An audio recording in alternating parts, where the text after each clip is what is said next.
এক দুই মিনিট ঠিক আছে।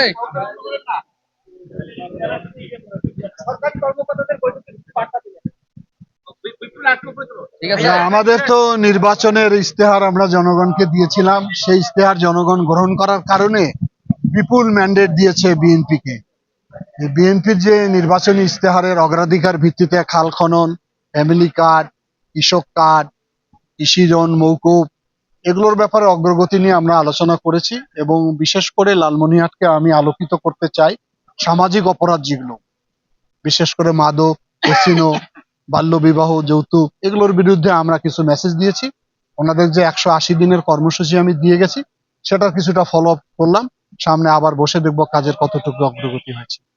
হাসপাতাল পরিদর্শন করলেন, আসলে হাসপাতালে আপনাদের টার্গেট 180 দিনে আমাদের জেলার সরকারি কর্মকর্তা কর্মচারীরা সঠিক সময় তো আসে না, তাহলে এই যে তাদের কিন্তু ব্যাঘাত করবে না?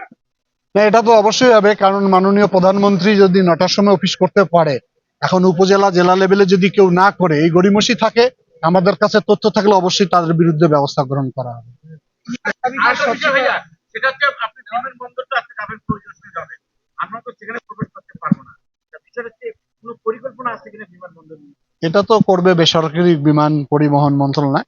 আমি জাস্ট দেখতে যাব আর কি কি পরিস্থিতি, সেটা ওনার সঙ্গে আমার কথা হচ্ছে। তো বিমান মন্ত্রীকে আমি বলেছি, আহ্বান জানিয়েছি, উনিও হয়তো শীঘ্রই আমার জেলায় আসবে। নির্বাচনী প্রতিশ্রুতি শুভেচ্ছা। হ্যাঁ, সেটা নিয়েই তো কাজ করতেছি আমরা। ধন্যবাদ। আস্তে আস্তে